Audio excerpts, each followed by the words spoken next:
It's running. Yeah, you're good. So what's your name and where you from?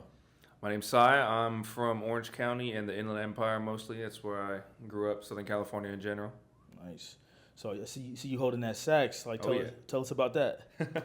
Well, I'm a musician. I play a lot of instruments, but I'm probably best at saxophone right now.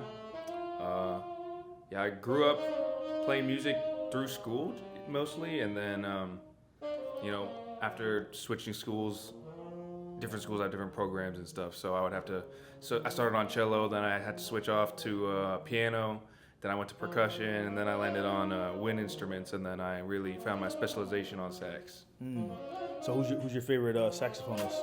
Ooh, that's a hard one. I can't exactly pick just one, but I think someone that inspired me a lot when I was in my formational years of playing was probably Sonny Rollins.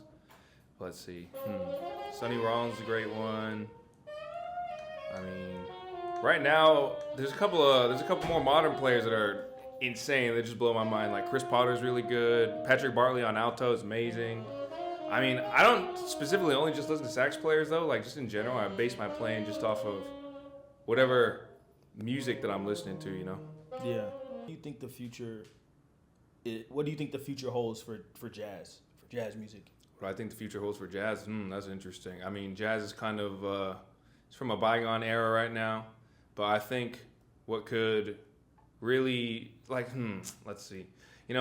I think there's a weird divide between, at least in the jazz community right now, the people who are stuck and the purists who want it to be only the old stuff, and then there's a weird gatekeeping mentality that I think is not healthy for the growth of the music and the spreading for the music in general.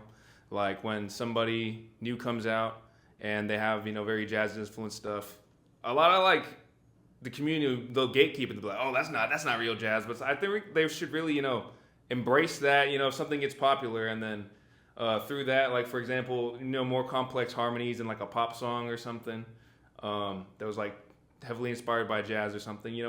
If that stuff starts to catch on, then people are gonna get the ear for it, and then I don't know. I don't really know what the future holds for it. I can't speak on that, but I think if this art form wants to maintain its relevance, then I don't know. You got to respect the past, but you also got to look forward and not judge what's coming out with such a harsh lens. You got to really just see the value in the new stuff that's coming out, while also paying respect to what was in the past.